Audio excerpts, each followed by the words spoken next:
For those of you who enjoy getting outside and exploring, skiing, snowboarding, hiking, camping, or any other occasion where you may wear technical outerwear, you'll know accidents can happen when you use your gear. For example, you may fall and clip a branch when hauling down an amazing tree run with fresh powder, or perhaps a more humbling experience where you may just trip and fall on a routine hike, resulting in a small rip in your favorite jacket. It happens. And that small rip may not be on a seam where it would otherwise be an easy fix for most tailors and or anyone that knows what they're doing with a sewing machine. The real kickers are when they occur in the middle of a jacket panel, often leading people to throw away their jacket only for it to wind up in a landfill. That's where the Standard H no-sew patches come in. Rather than tossing that amazing and most likely not cheap jacket, why not patch it? Now available are Shift logo patches done in partnership with no-sew patches based in Jackson Hole, Wyoming, which are 2-inch adhesive patches that will go over those tears and abrasions of your beloved nylon material, protecting you from the elements. If you're not an outdoor person, you're in luck because these can also serve as a cool textured sticker on many other surfaces. Now go out there and explore and take one of these patches with you just in case. I also wanted to let you guys know if you're not already a Paddock member of Standard H, then I would strongly encourage you to jump on the website and join the email list. A couple of deals exclusive to Paddock members are on the horizon, so I would definitely not miss out. If you visit standard-h.com, you can sign up there to become a Paddock member.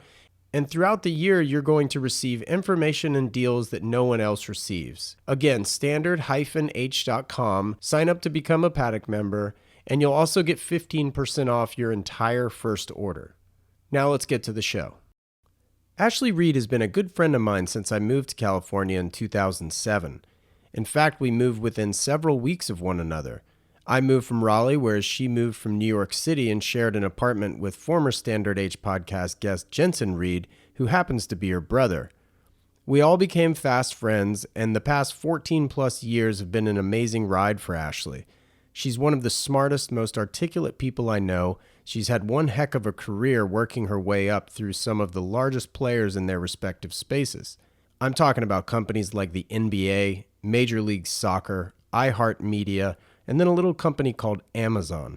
She speaks multiple languages, has traveled all over the world, and most recently, Ashley launched her business focused on transformational teaching, focused on high performers. I love what she's doing, which a major component involves turning your needs into your wants to get better, feel better, and be a better you. Check it out. I'm your host, Wesley Smith, and you're listening to the Standard H Podcast.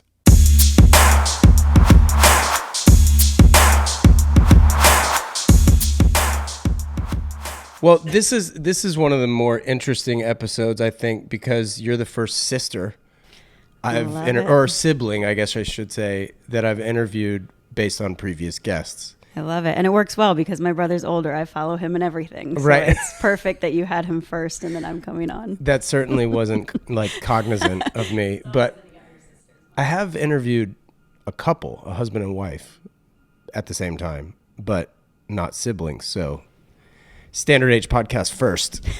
Love it. Love being the first. But for those who didn't listen to my episode with Jensen, talk to me about your parents.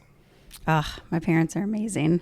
My mom's actually visiting today, which is very fun timing. They've been married for 50 years, met in college. We had a beautiful upbringing. I feel very lucky. Yeah.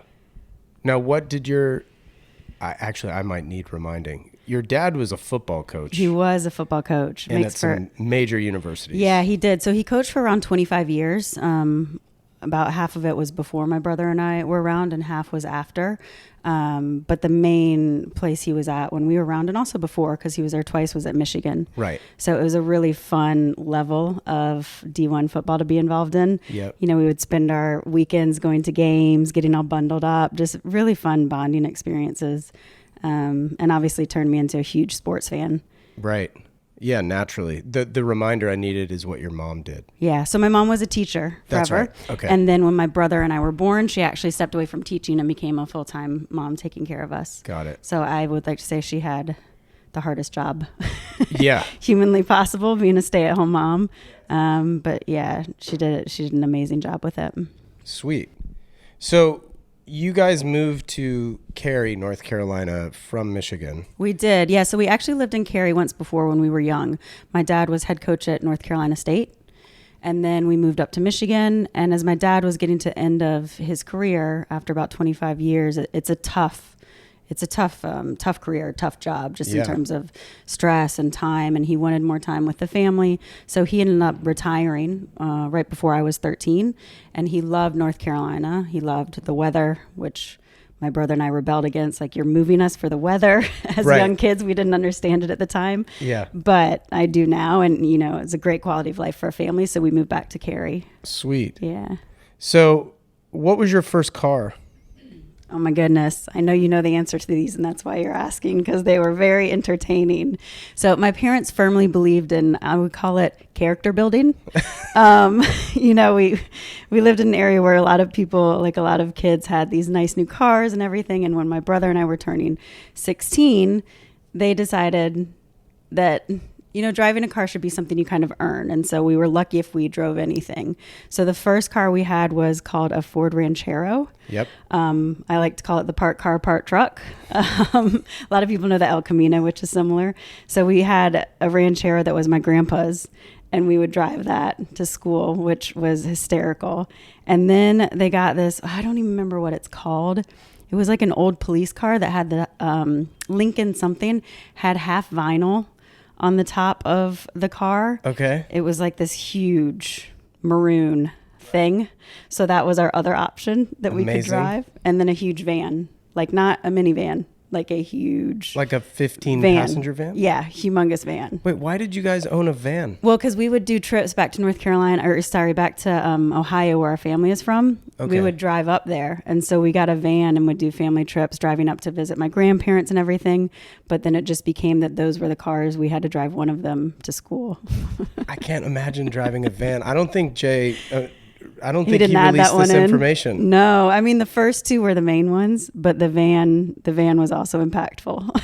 The hashtag van life, 30 years in advance. It was pretty funny. You guys are ahead of the curve. All of the cars were, seemed like they were for someone 70 plus years old. So as you would go through the parking lot, it was like, which one of these does not belong in a high school parking lot? It was pretty funny. That's so good. If you had to sort of summarize your high school life through music, what couple of albums would you choose? Through music, that's a tough one. My brother is much better with names of music. I love music. Definitely Biggie. I feel like that was always in the background of everything we were doing. So whenever I hear those songs, it takes me back to like our spring breaks and just time with friends in the car. That's how the Fugees is for me. Oh, Fugees too. Honestly, I hear that and I go back to, I think, they say music and smells are the most intense in terms of bringing you to past memories. Right. And it's so true. A song comes on and you're all of a sudden like transported to when you were listening to it all the time. Fugees is another huge one. You're right. Alanis Morissette. Yeah. Went through that phase where I loved her on Was repeat. that Jagged Little Pill? Yeah. Yeah, I loved it. I rebelled against country, which I actually like some country now. But when we moved to North Carolina, I didn't want to fit in because I didn't want to move. And so everything Southern country, I rebelled against. But I do appreciate the storytelling and like the emotion behind country now. Right. I was kind of the same way. And I was born and raised in North Carolina. Where'd your rebellion come from? I just never gravitated to country at all. It just wasn't me. I don't know why. What was your go-to? I was more into like pop, hip hop, and like back then kind of punk. Yeah, same here. I went through a big like Nirvana, Pearl Jam phase too. I think in those times you're sort of finding your way with everything, music included. Totally. I think it's good to just listen to all of it and then you end up sticking with what you really like. Yeah. I was always a fan of good drummers. So pretty much if the band had a good drummer, you liked him? Yeah, Def Leppard. Yeah, impressive drummer with his, I know, one arm. but so impressive. I think it was a Corvette accident. Yeah. I think that's how he lost his arm, I think. Oh, man. So you went to UNC. I did. As did Jay. So Yes. it's to your point earlier. Yeah, right. Following suit. It was a healthy following, I think, though. The good thing was, I think when you're growing up, my brother and I are 18 months apart. So there were times when we were younger where we didn't fully click. But as we got older, like late high school and college, where, we just started to have more in common and we're more mature. Right. We were super close. So I felt okay following him around. Now, I didn't ask him this, though. What? How did your parents feel about Carolina, given he coached at State? So good, actually. State was a little bit of a short stint. And, at the time there were some challenges there. So there wasn't that emotional connection like there was with other programs. Yeah. So it was actually kind of fun. Oh, well, that's great. What did you major in? I majored in organizational communications, which translates to not knowing at all what you want to do with your life. I did that, and then I minored in Spanish. I'm a huge language geek. But with communications, it was just kind of that broad one where I didn't know what I wanted to do, and everyone said, if you don't know, do something like communications. And then I added in the organizational in case I wanted to do something. I was always intrigued by how companies worked. So consulting was in the back of my head. So I figured that was a good mix of stuff. But yeah, I had no path. So the broader, the better in college. Right. So what I remember, because you and I graduated the same year, I think. Yep. Or were you a year ahead of me? I was 02. Yeah, I thought we were the same. Yeah, we were the same year. So it was interesting because at the time it was like the .com crash was sort of happening. Yeah. Or on the heels of it anyway. No, we were in the thick of it. It was right after September 11th. Yeah. So my point in bringing it up was like job availability. I found graduating from NC State, it was almost like null and void unless you were so specified. Like if you were an electrical engineer or an industrial engineer or, et cetera, like you could find a job. Whereas like for me, I majored in business because like you, I was like, I didn't know what I wanted to do. And I was thinking, oh, well, this is great. This will be versatile, which it turned out to be, kind of a kick in the pants because it was like it's not specific enough. So what was like the job search like for you? Yeah, it was a tough time. So I actually was really close to a job with Coke, an entry-level job with in Atlanta. And I think I would have gotten it. We were right at the final stages of it. I don't know if it was myself and one other person or what it was, but then same thing, they went on a hiring freeze, which happened with a lot of companies. So September 11th happened, and then by spring, the fallout economically was starting to set in, and companies were trying to decide how to navigate loss. Right. And so they went on a hiring freeze and cut the job. But honestly, one of the best things that ever happened to me, because I took the money that I had and I studied abroad in Spain the first semester of my senior year. I was actually in Spain during September 11th. Oh, wow. And most people came back, but I decided to stay. It felt right to experience the world through other people's eyes also. Sure. So when I ended up not getting the Coke job or it got cut, I moved back over to Spain until I ran out of money. And it was such an amazing experience. Life happens. Obviously, by no means do I wish anything happened that year. But in terms of the way it changed my path, it was really impactful. Yeah. Were you in Madrid or where? I was in Sevilla in southern Spain. Cool. Loved it. It's such a cool mix of still city-ish. You could walk around to everything. There was a lot to do, but it was kind of a southern closed culture, which I really appreciate because when you're learning a language and a culture, it feels almost more gratifying when it takes some time to unlock it. Right. So when I was there the first time, I was around a lot of English speakers and didn't fully learn Spanish, and it was very confusing and difficult. And then when I went back, my friend and I both went back, and other than us, everyone only spoke Spanish, our friends. And so a lot more immersive. Exactly. So learned the language, and that's when you kind of unlock the key to a culture, when you can live in it through that language, which was just an absolutely amazing experience. Yeah. Yeah, totally. So what ended up being your first job then? So I came back. Well, technically my first job was with Abercrombie. Okay, was that in high school? That was it. No, that was after I came back from Spain. Okay, so did you work in high school at all? Yeah, in high school I worked, I was a waitress at Pizza Hut when I was 16. Pizza Hut? Yeah, my parents were all about, so I played soccer and basketball, and I got a little burnt out. And I wanted to take a year off of soccer because I had been playing really competitively. And they said, well, you can take a year off, but then you have to get a job. So I took the time off, worked at Pizza Hut, waitressing. Actually made some good money. They had this buffet thing where really all you had to do was shell out the drinks and pick up the tips.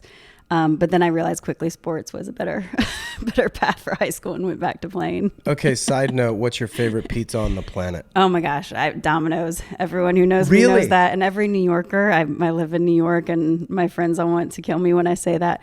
Domino's with ranch dressing. Oh my God, hot take. There'll be a lot of judgment around that, but I'm okay with it. I like to own my Domino's. What's your crust?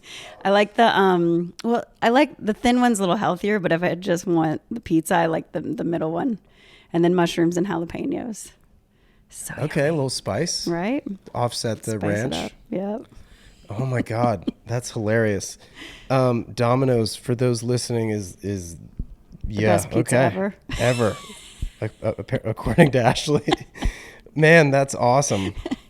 All right, so your first job was Abercrombie. Yeah. So you got in the retail game. I did. I mean, just kind of by a why not? A friend that was amazing, Holly, who you know.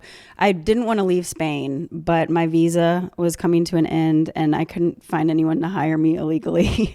So I had to leave the country. Right. And I came back, and I just didn't really know what I wanted to do yet still.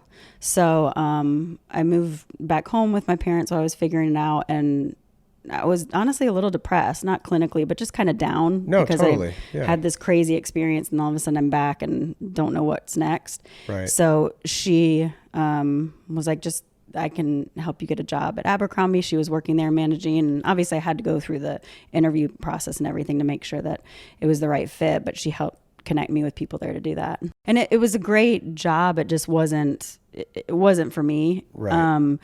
I was feeling so restless after, I lived in Australia for a few months after my freshman year of college, but then Spain was my first experience at Europe, and I already got the bug from Australia.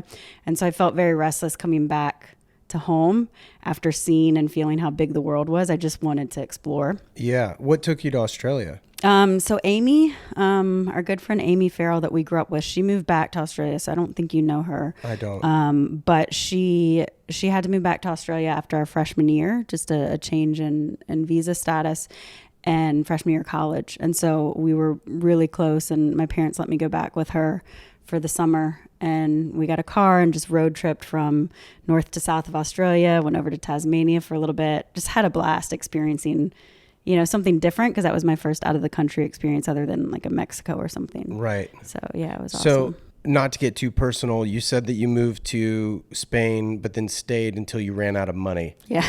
Where was the money coming? Was that like your parents, that was like their college set aside? No, money it was for a you, mix. So you... as I got low, they ended up helping me, but I worked through college. Okay. And I was a hostess. Okay. In college, and actually made some really good money. I worked at Michael Jordan's Steakhouse 23 in Chapel Hill. No, I know that well. So I was able to just save a lot. My parents were great. They paid for my undergrad. Got it. They always said if we got good grades and could get into a good school, they would help pay for it. So I feel very blessed and lucky they did that. Nice. That allowed me to save and work. But then I did spend more than I personally had, and they gave me a loan to let me, have some extra time over there. Oh, cool. Yeah. Oh, that's awesome. Yeah. Okay, so what came after Abercrombie? So after Abercrombie came the itch of just like, what, I need to do something. I need to move. And so I wanted to pick a place where I didn't know anyone, funny enough. I've just always had this thing for adventure and change. And I thought it'd be really cool to just start fresh somewhere and have to kind of make new friends and figure it all out on my own. So I picked New York out of all the cities. New York was always intriguing to me. I had only been there once, very briefly, with family, and I did not know anyone there. And I was like, all right, let's give this a shot. Should be an adventure. What's the best city? Yeah, it is. But it's for city life, like it is. For a metropolitan life, like totally, you can't beat New York. But it takes some time. Like, it was a rough entry. It's a amazing city, but it's not kind when you first get here. It kind of like chews you up a little bit, and then you have to decide if it's going to spit you out or you're going to ride it out until you get settled. Right. I was living with someone that I knew from school. I got connected with her, and but the living situation was brutal. We won't say names on that one, but it was a brutal, just like interpersonally. We shared a room, and it was like roaches and rats, like all this stuff. What neighborhood were you in? Upper West Side. I don't think of rats You think of rats when you think of New York sometimes, but you think of them being in the subway. Yes. But like they Upper were in West our Side, I apartment. don't think of roaches. Yeah, I mean, there were roaches. Like, I would be in the shower, one fell on my head one time because she was not a cleanly person. I can say this because I'm never going to say her name. Wow. It was a really rude awakening. And then it was an uncomfortable environment with like her brother and some other people that would be at the house all the time. And I actually moved out in the middle of the night. One of my best friends came and helped me just get out because I also didn't know what the reaction would be if I left. Really? So I just took whatever I could and left in the middle of the night. Wow, yeah, that doesn't sound healthy. So New York tries to it's like, how bad do you really want to live here? And if you get through it, the other side is beautiful, but there's usually, a little bit of a tough balancing period in the beginning. Character building. Exactly. My parents prepared me well with our crazy cars growing up. So where did you land job-wise when you first got here? So I actually came up without a job. I was in the final stages of interviewing for a role with a PR agency. And I felt confident. I felt confident that if I didn't get that, I would get something else. Yeah. So I came up and I got temp work. I worked for this construction company as an assistant, an office assistant, and a real estate company as an assistant. Just took temp work, and it was only a few months. And then I did get the job it was a big agency called RF Bender, part of Ruder Finn Group. And that kicked off my career. Got it. And that led you to the NBA. Yeah, exactly. So I started in PR. I later shifted to marketing and branding and sponsorships, but my first couple roles were in PR. So I was, at the agency, and after about a year, agency work is tough work. It's a great base to have, but it's tough. And I, growing up in sports, always loved it. And I spoke Spanish, and a bilingual role came open at the NBA. Oh, wow. And through networking, ended up being able to interview there. And I actually interviewed both in English and Spanish, which was terrifying, because I had spoken fun and after a few drinks with my friends in Spain, but I had never tried to use it professionally yet. Yeah. But yeah, amazing job. So that shifted me into sports, and I think was a big change for my career. Did the Spanish evolve because of the vernacular and kind of the jargon used at work? Did it you definitely have to did. Keep a dictionary beside you? Yeah, it was more just kind of studying up quickly. So I had actually the guy I was seeing in Spain was a basketball player, so that worked out well because I actually did learn some of the language from being around them. But I just had to study up on sports words and also different. I did translation, for Pau Gasol, when people would be interviewing him in the beginning. He would do a lot of the interviews in Spanish, so I would help with translation, things like that. So it was also just getting used to any different accents or dialects. But that's where learning in Spain had a great base, because in Sevilla it was very fast and it was a little difficult to learn. Right. So some of the other versions of the language sounded a little slower and easier to understand, which was good. But yeah, I loved it.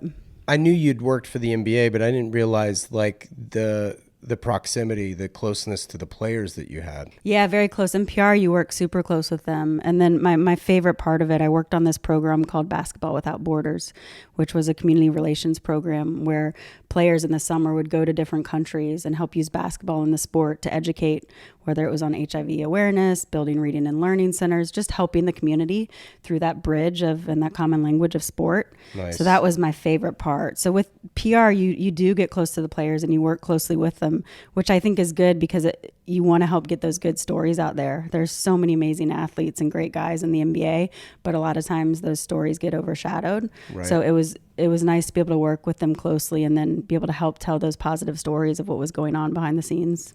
So then so after the NBA, was that when you moved to Los Angeles? No, NBA, then I started working with a friend of mine in entertainment, and that moved me to LA. We worked together a little bit here in New York, and then there was a good opportunity in LA. Right. So moved out there, and it's a big change. LA is very different than New York. Yeah, totally. Well, not only did you drive. No, I didn't drive. JD drove. You never drove in LA? No. Oh my gosh. I don't even like to drive home from here. I'm a flyer. Well, sure. Yeah. Well, I didn't, because you don't have a car here. No, I got a car when I went out there. Yeah. Wow. Okay. My bold brother drove all the way from North Carolina, which blows my mind. Yeah. Big Blue. What was the name? I'll have to reference the old I'm pretty sure Big Blue, definitely Big Betty something, Blue, because Big something. he clearly wasn't traumatized by the cars we grew up in, because he got one very similar to it when we were grown-ups. Right. Yeah.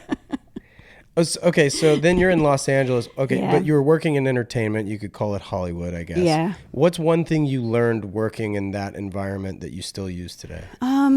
It was a tough environment. There's a lot of bleeding between personal and professional in entertainment, and a lot of very cutthroat.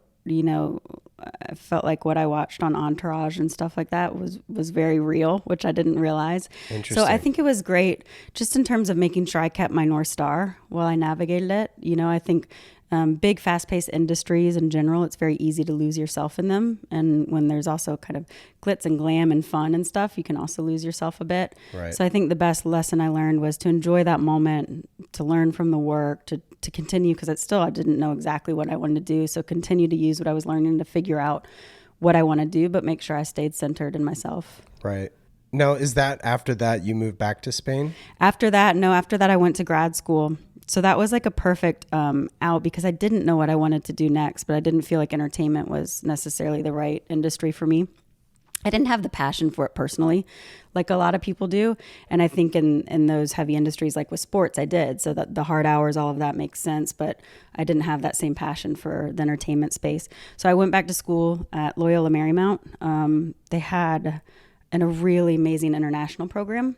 So I did an MBA in international business and marketing, and I did an international thesis that let me travel to like 5 different countries for a couple weeks each. And then I studied abroad in France and moved to Paris for an extra month after that. So it was a cool kind of travel. Has always been a way for me to remind myself how big the world is and kind of recenter and wake up from the autopilot we get on. Yeah. So the schooling was really interesting, but it was also just a perfect reset.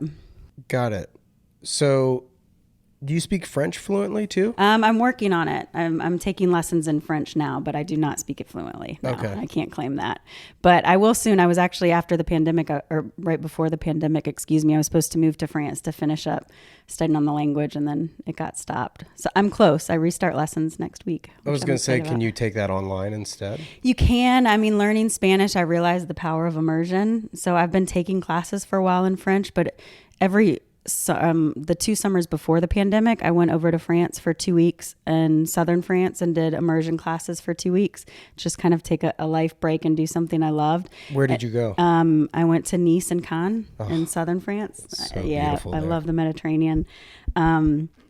But it's always like right at that end of the 2 weeks when you're kind of immersed in stuff, you feel ready, and then you come back and you snap back. So I think I need some time in a country. Right. To let it sink in. No, I think that makes a lot of sense. Yeah. And then you're also getting like real world type of conversations. Yeah, exactly. Not this like fabricated book. And the big thing is thinking in it, right? Speaking is secondary to thinking in it. Right. So as soon as you can get to the place where you're thinking, which happens when the street signs are there, you hear conversations in the background, you're fully immersed in it, your brain naturally starts to tap into it more.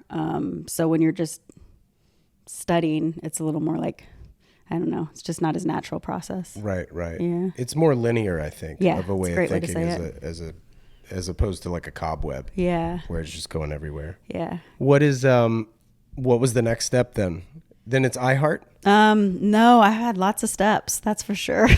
Well, this is part of the reason I want to talk to you. I know, I because love it. It's so fascinating to me, like how you've jumped around, and then, I mean, physically, Yeah. among countries, you know what I mean? Yeah, quite a bit. I always loved change. I just find change really interesting.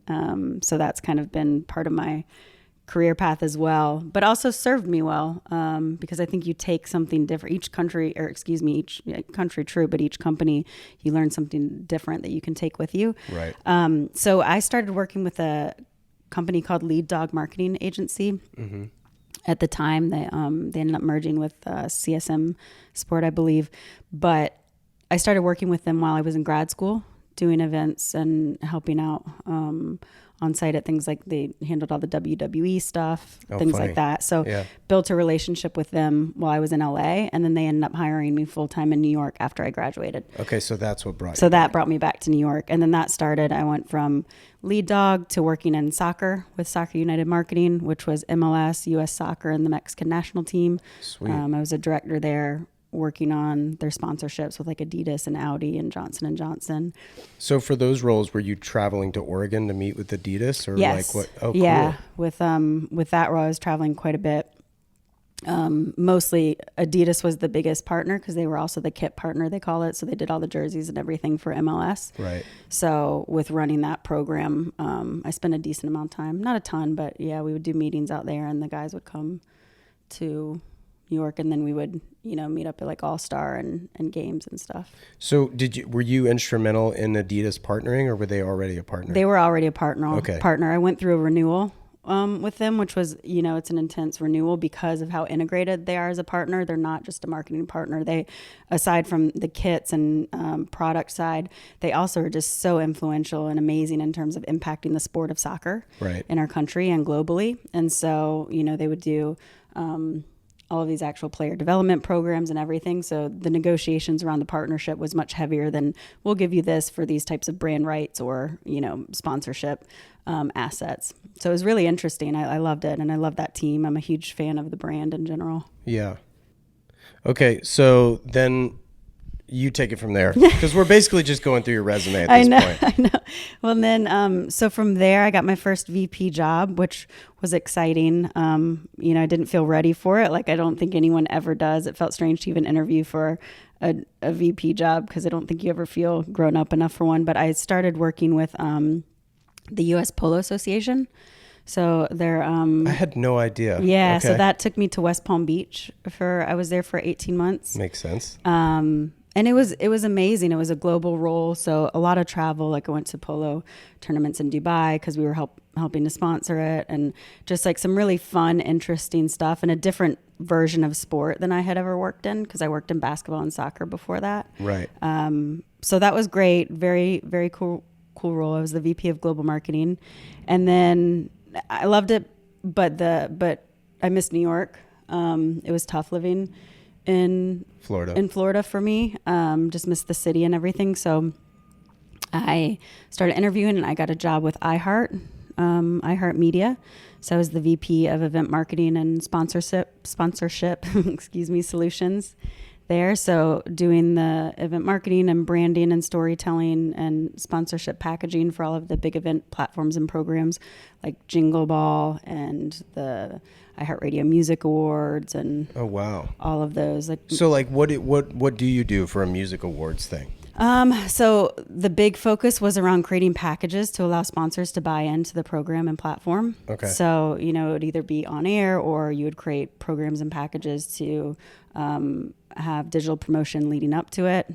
So a partner would come on and you would just help push each other's brands through that relationship. And also it gives the audience and the attendees a great way to engage with brands, differently in ways they hadn't in the past. So were you the one ideating these things, or were you just pitching them? Ideating. So you're doing both? Yeah. No, I didn't do much pitching. Sometimes I would go to meetings to help support the story. Okay. But we created the sales materials and the strategy and then handed it to the sales team and they sold it. So it was really interesting. I loved the puzzle of just kind of putting all of these pieces together to create a package and to support like how brands can live together and help each other. So most of that language is most like cost benefit, basically, right? Yeah. Yes, cost benefit. Why this is important for you to do this. Exactly. Cost benefit and impact, I would say. Some of it gets a little intangible because you can measure to a certain extent. But I think just the awareness and the engagement is sometimes a little bit challenging to measure, but has a huge impact on audience and consumer relationships. Right. So I think it's a combination. What made you leave, or was it just Amazon found you, or what happened? Yeah, I ended up getting in touch with Amazon through an old colleague. They had reached out to me and said, there's a role coming open that I think would be a really great fit. And I wasn't planning on leaving iHeart at that time. But it's hard to not be curious about something like an Amazon. Right. And so actually the first role, it ended up being a little bit too junior, the one that my friend reached out about. So I started the interview process and realized it wasn't the right fit. And then they reached back out a few weeks, maybe a month later with another role. Okay, I got to stop you there because I can't really say that I've ever met somebody say this is beneath me. So Beneath me is not good language. well, right. But I'm saying like my skill set exceeds this expectation. I mean, it did. I think there's a point in your career where you become rightfully confident. You know, I know the value that I bring to organizations, or did, now that I work for myself, that I bring to myself. But that's still fair. I felt confident in where I was in my career. And a lot of times, you know, organizations will want you to interview or take a role down a little bit because they're getting a lot more value. Right. But I knew where I was and what I was ready for. And I was ready for a head of global events role like I ended up taking. I wasn't ready to be on a team of a head of a global events, if that makes sense. Interesting. Yeah. So what did you say to them? Like, were you like, this isn't for me because I think I need more of a challenge? Well, no, I was just very honest. I said, I don't think the experience or responsibilities match up with where I am in my career. Interesting. Which was true, you know. And then they came back and were like, yeah, we kind of agree with you. Yeah. She was like, okay, I understand. I appreciate the honesty. You know, we'll keep you in mind if something else comes open. And then something else came open and they reached back out and asked me to interview. It's a good moral of the story. Like you have to stand up for yourself. Okay. And also, what year was this? Because Amazon has taken off like a rocket. They have. And They were taking off when I was there. So that would have been, I'm so bad with years, and the pandemic did not help that. Yeah, that just add a year is what I normally do. Almost 2. Yeah. It would have been 2018, like 2017 to 2008. Let's see, I left in November of 2019, and I was there for a year and a half. So it would have been so like 2017. March, April. Yeah, somewhere around there. Don't hold me to the dates, but yeah, that's 2017-ish. So yeah, the pace of growth was extremely fast while I was there. It is always, you can't not admire the ability of that company to see ahead, to plan ahead. It's insane. They also seem incredibly nimble for how huge they are. They are. Is that a byproduct of just having resources so you can just throw enough shit against the wall? Yes and no. To be honest, I think it's a byproduct of the people. They do a really good job hiring people that are very analytical and logical and intelligent, but can also handle change, right, which is a challenging combination to find. It's what I would try to hire for on my team. Yeah, you thrive in that environment. Yeah, I do, honestly. Yeah, it fit extremely well for me. I found it exciting and interesting. Even the interview process is extremely challenging. The last part of the interview process, you're in all-day interviews back to back. They just keep sending people in. So you could tell what you were walking into, and it felt like such an interesting challenge. So I think they can change and keep up the way they do because they're very forward-thinking, and strategy and planning is a part of everything you do every day. But you also know you're working in an industry that could change at the drop of a dime. Right. So you're always planning, but you're always changing. And it's this really challenging, cool dynamic that I have not seen another company do as well as Amazon does. So I think that's a huge part of their success. Got it. Yeah. So, well, it's interesting because you were there for a year and a half and then you left just pre-pandemic. I did. And they've been so instrumental, obviously, in the pandemic with package deliveries and things like that. But so what were you doing? Like, what was your core kind of set of responsibilities there? So I was head of global events for Amazon advertising. So my role was really helping again to enable the sales teams and enable global brand messaging through integrated marketing strategies. So using events and sponsorships and integrated marketing platforms to get products in people's hands, allow the sales teams to connect with our customers, and make sure that we were pushing the same global brand messaging everywhere. It's interesting because I don't think of Amazon having salespeople. Yeah, because there's a lot of them. It's just a platform, and it's like whatever you want, you just buy it. It is right? true. Well, and there are different divisions, right? So if you think on the advertising side, which now I'm assuming they're the biggest advertiser, they were on their way. Digital advertiser, they were on their way when I was there. All of those advertising products that you see when you're buying something on the site, they all need to be sold. Now, a lot of that happens organically because it's such a great and powerful platform and the returns are there. Right. But the sales teams work extremely hard to go out there and make those connections and get the right brands. Because Amazon also isn't just, if you buy this, you can have it. They're very thoughtful with who they allow to market with them because they don't want any ads or any sort of marketing to take away from the consumer experience. Their customer is priority, hands down. So they're very careful with how they work with brands, which I really respected also. What changes did you see in that company from start to finish? I know it was only 18 months or so. 18 months is like dog years there, though, to be honest. Really? Not in a bad way, but just because of how fast it is. Yeah. I mean, teams just growing tremendously. Expansion in different areas of the business, as it's kind of like this living being where, different parts are growing and getting smaller and just adapting as the industry is changing.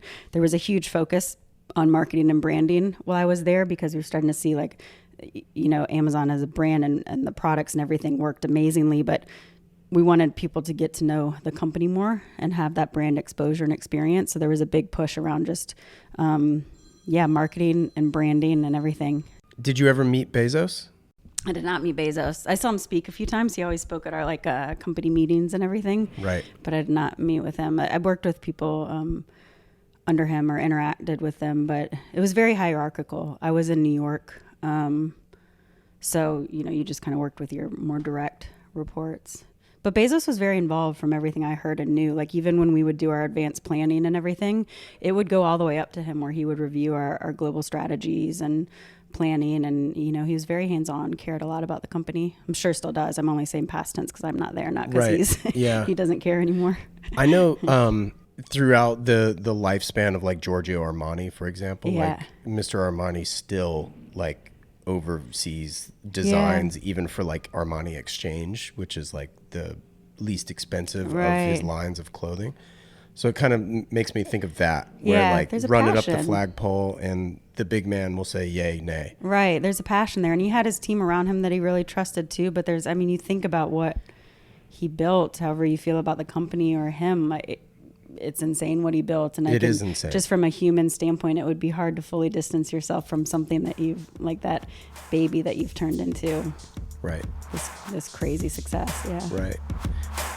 If you haven't heard episode 1 of the Standard Age podcast, then let me tell you about my friend Tim Jackson. As owner of Passion Fine Jewelry, Tim and his team specialize in fine jewelry, as well as some of the finest independent watch brands available.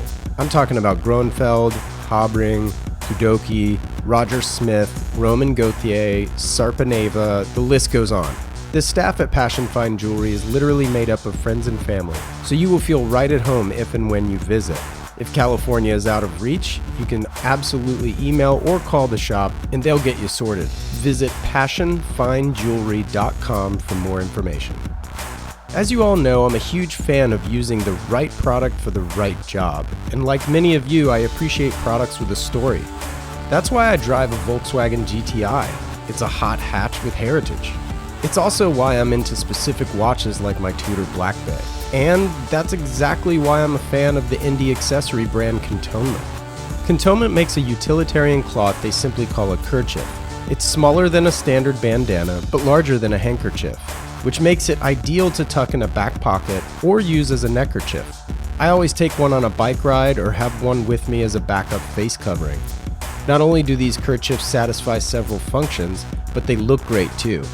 Each set features illustrations celebrating icons of product design like the Omega Speedmaster, the Fender Stratocaster, or my favorite of course, a classic GTI. Follow them on Instagram at Cantonment Co. That's CantonmentCo, or visit them at cantonment.co. And use the code STANDARDH in all caps, no spaces, for 20% off of absolutely everything in their online shop. Now let's get back to the show. All right, so walk us through how one goes from working for a behemoth to I want to do my own thing. Yeah, so it actually started, they parallel path.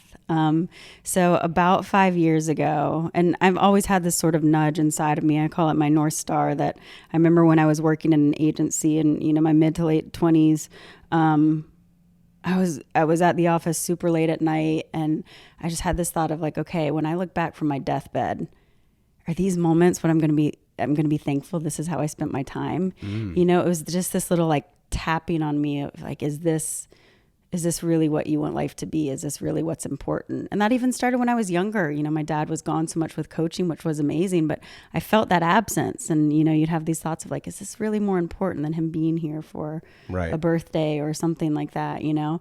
So that voice followed me for a long time, and it got louder and louder, and it started to create a lot of conflict between my current career and these feelings that I had of like wanting freedom and wanting to live a certain way that was more by my values. And so about 5 years ago, maybe 6, again, I'm confused on time, I started to build a residential real estate business that I still have now and I'm building, where I do single property homes, rent them out and manage it, as a way to start to create some stability financially to allow myself to step away if I wanted to. Right. And then I started investing in crypto as another means of additional financial stability. So I was setting up these things to give myself the option to do something other than corporate, but I wasn't there yet. So I was still also parallel pathing and building a strong career in corporate. Right. But once I knew that I wanted to move out of it and I had set these things in motion, like when your true self makes a decision, when it's coming from that place of like gut and intuition, it's so hard to wait. You know, like I had built a plan that would be about 5 to 7 years, and that just started to feel like a life sentence. So I had always been curious about coaching, from what my dad did to just seeing the impact of awareness and mindset on life. Right. So I got my coaching certification from IPEC, one of the top schools, so that if I ever wanted to work in-house with an Amazon or Google, I could. And it sort of naturally turned into getting clients while I was with Amazon. What is that certification process? How much does something like that cost? The cost, I mean, I don't want to date them. I don't know if it changes. Mine was around 10,000, I think. Okay. 10 to 12, okay. Something like that. If you're going to do it, like I wanted to do it with one of the best schools, because I do think it's important. I work now much heavier and deeper inner work and intuition-based work, but those tools and that base of understanding the concept of awareness work and coaching, I think is important to have. How long does it take? It took about a year. Okay. It's is that intense. like self-paced or?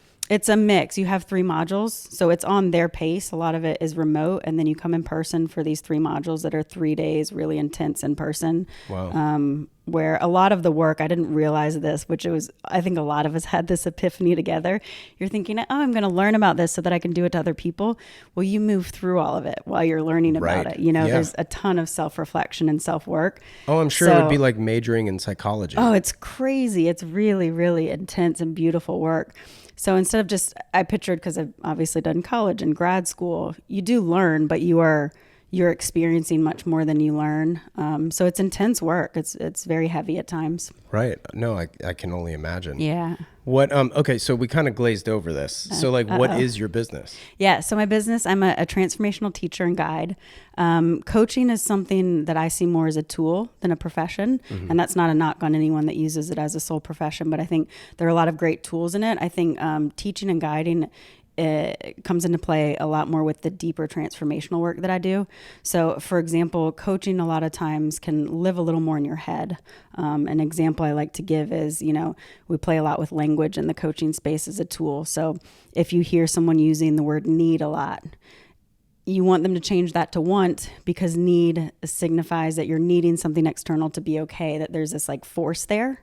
Right. Where want is like a choice, an action that you're choosing to do. So in the coaching space, what you would do is you would have clients, every time they say the word need, create awareness around that and have them change it to the word want.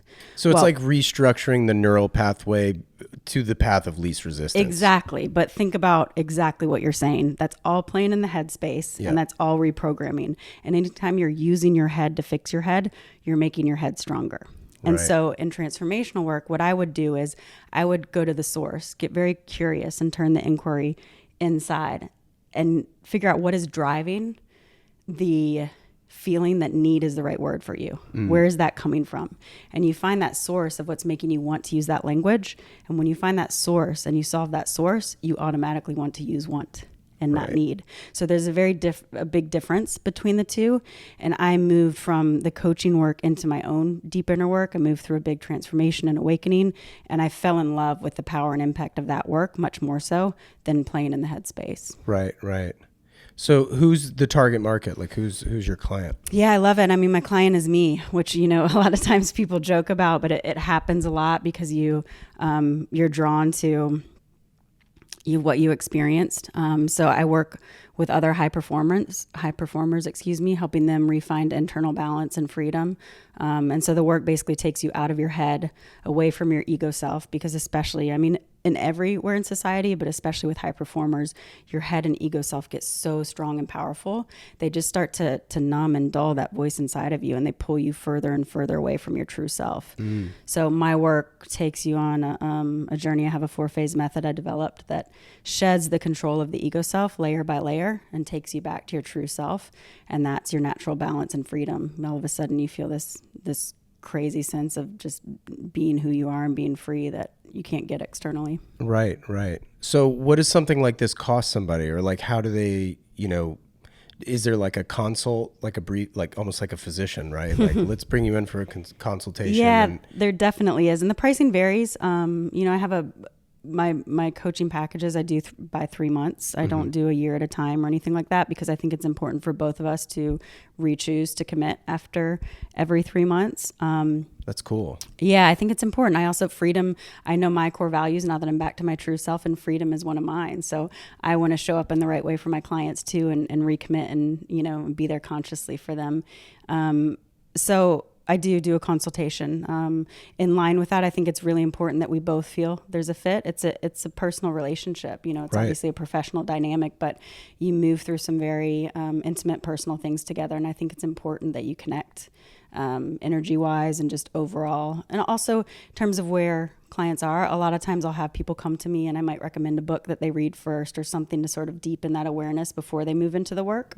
So I have this 4-phase method that has 4 specific phases, but within that it's so different, and so is the starting point of just kind of feeling out where someone is and what they're ready for. What's the book?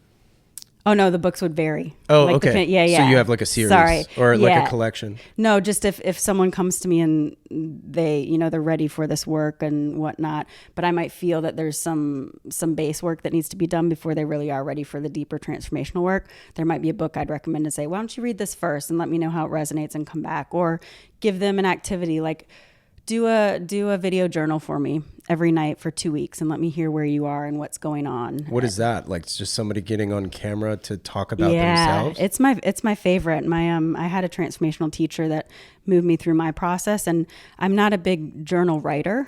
I can, but I much prefer speaking. And there's also something really beautiful about seeing yourself as a human, which might sound funny, but we often just kind of forget we're there and that we need the same love and compassion and unconditional support that other people do, because we're living inside of ourselves and can't see ourselves that way. Right. So a video journal, instead of writing things down, what a lot of times I'll have clients do is before they go to bed, get on your iPhone, do a video journal for a couple minutes and just tell me what you felt today. What emotions came up, pulling them out of their head into their body, and how they experienced the day through feelings and emotions. And it's really interesting, the awareness that starts to create, because it brings you back into your body and back into your true self, and not into, well, I got in this argument with so-and-so, but how did that make you feel? That's an important step. And then I have them watch it before they send it to me, so they see themselves and they experience the emotion they're experiencing. It can be very powerful in terms of an awareness tool. This doesn't seem natural, obviously. So the only reason why I'm like almost looking through you right now is that I'm just like, I'm trying to put myself in the shoes of said client, right? Where I'm like, you want me to do what? Yeah. Like, how do people receive that task? Well, my favorite thing to respond with that is whenever you feel resistance or you feel strongly that something is strained, yeah, that is an arrow pointing to exactly what you need to do. Because resistance very rarely comes from our true self, unless it's trying to keep us safe in a healthy way. Right. Almost every other form of resistance, I'd like to say every other, but I don't agree with speaking in absolutes, right, comes from our head. And our head will have resistance against things that create a lack of control for the head and ego self. So that process of recording yourself, of doing a journaling activity, of focusing on how you're feeling and what's going on inside versus what's going on in your head, removes you from your head, and your ego self, which lives in your head, can't control you. Right. So anything that does that, it will have resistance. It will tell you it's dumb, it's silly, it doesn't make sense, it's a waste of time. It uses all of these tricks to try to keep you away from that work so that it can maintain control. So the way you're reacting is a perfect example of your head showing up and trying to protect you, quote unquote, from this work, which is really just protecting itself so it can control. Right. Yeah, I mean, it's fascinating. It is. To I say love the it. least. It's so fascinating. But yeah, because I'm just trying to put myself in that person's shoes of being like, okay, I'm going to pay you and you want me to do this leading up to this. And I like, as somebody who's like not even good at doing like Instagram live because I'm too like, I don't know, like why I shouldn't do it. Should I do it? I don't know. But like, again, my head's getting in the way. I should just freaking do it. Right. Well, and it depends. That's different, right? That's for an audience. The work that I do with my clients is only for them. It's for them, yeah. And it's for me so that I can experience them and help guide them. But it's very personal between us. And asking someone to do something like that is also about their level of commitment, because this work is not for the faint of heart. It gets challenging. What's on the other side of it is the most intense reward you could ever experience. Well, and that's where I was going with this, because like you said, like that's for an audience. And I guess if people weren't inclined to trying something new like this, they probably wouldn't be approaching you anyway. Yeah, very, very true. And that's what I mean about meeting with them first and talking with them. The people that are drawn to me, it's kind of where I was when I started. So I did my coaching certification and everything, but still, and beautiful work. I'm not knocking it all, but still very head heavy. But I felt this curiosity to work with the teacher I work with, but I did not even know what transformational work was. I didn't know what spirituality meant outside of using it in context of organized religion. Right. But I still really wanted to do it. And that wanting was coming from my true self. It was kind of leading me through intuition, even though my head didn't understand it. And that's the place where I'll be meeting my clients also. They'll already have that twinge. So how do you toe that line between like, this is like really effective and just woo woo? Yeah, well, there's definitely no woo-woo. Yeah. It's funny. And you'll know when you see yourself on camera. Yeah, right? You know, it's our heads and ego selves just get so strong. It creates this narrative of woo-woo, again, to protect us from moving out of it. This work is just about the way I do the work. I don't use any sort of external medicines or anything. I think they're great in the field, but my medicine was turning my focus inward, doing self-inquiry, and giving myself space. Because just like when we cut our arm and our body heals it, our consciousness knows how to heal us internally. It knows how to move through this process of rebalancing and healing naturally, but we never give it enough space to do it. And so as soon as you start doing this work and you commit to it and you give space and do the self-inquiry, you feel the changes. You feel there's no woo-woo. It's very dramatic. And my work does have a process where it takes you back to your true self, but every step of the journey, awareness is happening and you feel a difference. You feel better. It isn't like there's some end goal you're chasing. Right. That naturally happens. But every month I felt like a different person. The insights you have and the way it brings you back to center and creates this balance is just really beautiful. So the woo-woo goes out the door very quickly. Right. when you realize your head's just trying to scare you away. Oh, that's so sick. It's really interesting stuff. You just came back from Colorado. I did, yeah. I only witnessed through Instagram slightly, but yeah. Was it like a retreat? Like, tell me about your trip. So the Summit organization, it's a community I've been involved with for, started with them about a year before the pandemic. It's an amazing community. They just bring together, people from different industries, but entrepreneurs, creatives, executives, but also this balance of kind of high performance and mindfulness that's super interesting.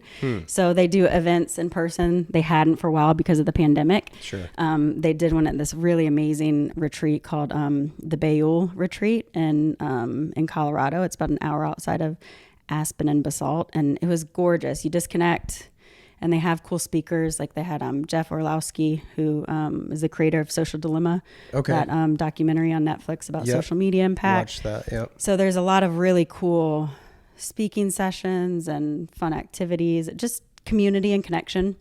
I just got back from that. It was amazing. What did he have to say? Was it more summarizing the documentary, or was it something completely different? It was a mix. So he spoke twice, and then it's cool because the events are small. So we all just went horseback riding together. You all just kind of hang out too. It's a close community. Cool. But yeah, he just spoke about the making of it, the storytelling, how when you have something that powerful, how do you actually bring that story to light? How do you, create impact from it? Because there's one thing knowing something's going on, but trying to deliver that in the extremely beautiful and talented way he does is not an easy thing. Right. So he walked through the process of that. And he also has other documentaries that are really powerful on climate change and the environment.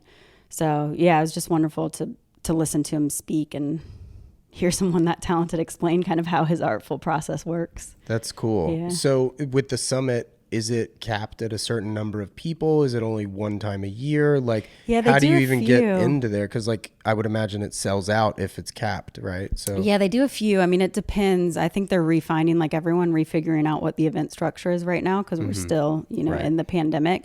So this was one of their smaller events. It was around 50 to 60 people. But they do huge ones, like they took over downtown LA right before the pandemic, thousands and thousands of people. And then they did one that I went to in Powder Mountain that was around 150, 200. So it varies. I think they're figuring out their new event model. But yeah, if they have a set number, if they would get up to that, it would be sold out, which has definitely happened in the past. right. Yeah. What as we're kind of wrapping up, I guess, what is a piece of advice on the real estate front that you would give people? I would say only enter a market you know really well. So for example, I live in New York. My rental properties are in North Carolina. I think it's more important to know the market and have strong support somewhere and understand what your investment is going to do, both short and long term, than do it where you are. I think a lot of times people are very quick to be like, I need to be around it, Right. which is much easier. Don't get me wrong. But once I got my business up and running, I created relationships with vendors down there that I said, like, here's what I'm building. Can you be my go-to if I need an electrician or a plumber? So you can create these relationships that almost are an extension of your team, but go where you know. One of my best friends, Leslie Chanel, is an amazing, one of the top real estate agents in the area down there. And so I work with her and I trust her. I grew up there. I know the appreciation. So yeah, just be careful about where you do it. Right. So that you know both short and long-term opportunity and impact. Sure. No, that's sound advice. Lastly, mom's coming into town. You already mentioned it. Yes. What do we got planned for the weekend? You know what is so beautiful about our relationship? We have absolutely nothing planned.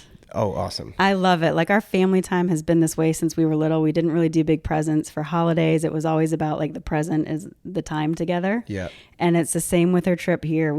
Half the time we'll probably sit on this couch and watch Hallmark movies. Really? Yeah. So we'll do some stuff. There's some things I want to show her because it's been a little bit since she's been up. But no, it's just, absolutely nothing on the books. Just huge hugs and sitting together and enjoying each other. Oh, that's awesome. Yeah. Well, I can't thank you enough for taking the time. Yeah. Thank you so much. It's always great to see you. It is. I could honestly, this could be 5 hours. Like, I It have could, to keep because I don't these even get things- to ask you questions. What do you have for me? Shoot. Well, I'm just curious, like, where you are and stuff with the company, with Standard H, like what big stuff is coming, because the pandemic's affected everyone, even if the business wasn't directly impacted. So what's on the horizon for you? Yeah, I mean, I think growing the assortment is on the horizon. I think entering the mode of marketing, I have yet to advertise. So I'm a very slow mover when it comes to these things, because they're big decisions and They're big. I don't take money lightly. So I move honestly at a snail's pace. And I wonder if, frankly, if it's to a fault.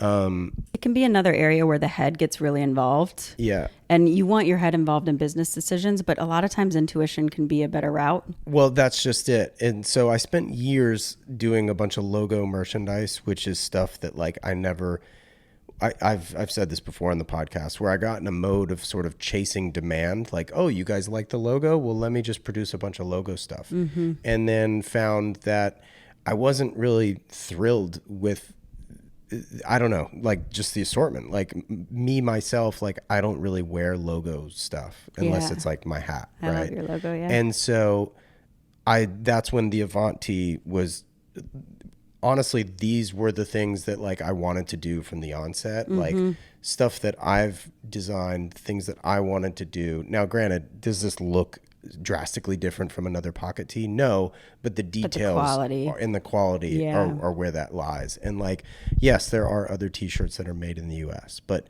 do they have this neck trim? Do they have these seams? Is it made from North Carolina grown cotton? Is it made in LA?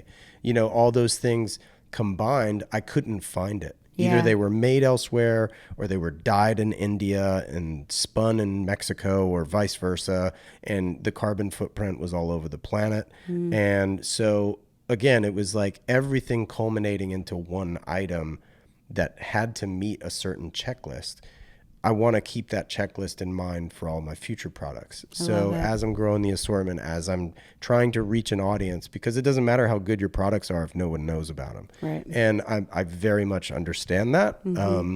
So that's kind of the direction that I'm heading in. So, I love it. And everything you're saying about the product, I mean, it's like, it's another version of marketing where you want people to experience something almost subconsciously. So someone who puts on your shirt might not know all of the details you said, but they'll feel them. They'll just know they really like it. And the that's reason they like it is all the fashion. thought that's gone into it. Yeah. You know, I mean, honestly, I interviewed, and he's becoming a good friend, is Adrian Barker. He's based in London, or excuse me, he's now in Scotland.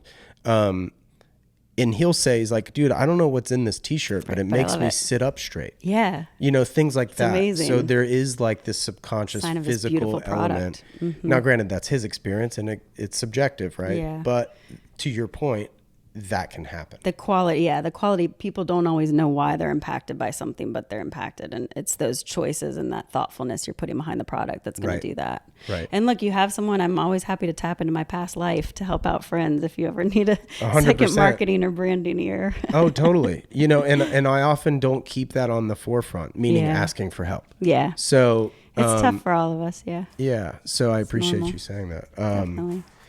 Ashley, this is awesome. So awesome. I'm going to hit stop so we can chat some more. Sounds good. Okay, cool. Thank you so much, Russ. Yep. Best of luck. Thank you. Excited for you. Thanks again, Ashley, for taking the time. I truly value our friendship and thoroughly enjoyed our time this last trip I had in New York City. And of course, thanks to her brother Jensen and Super Beautiful for the theme track for this podcast. As always, thank you to Clear Audio for the headphones as well, and to all of you for listening. I'll be back with another conversation in 2 weeks. Take care.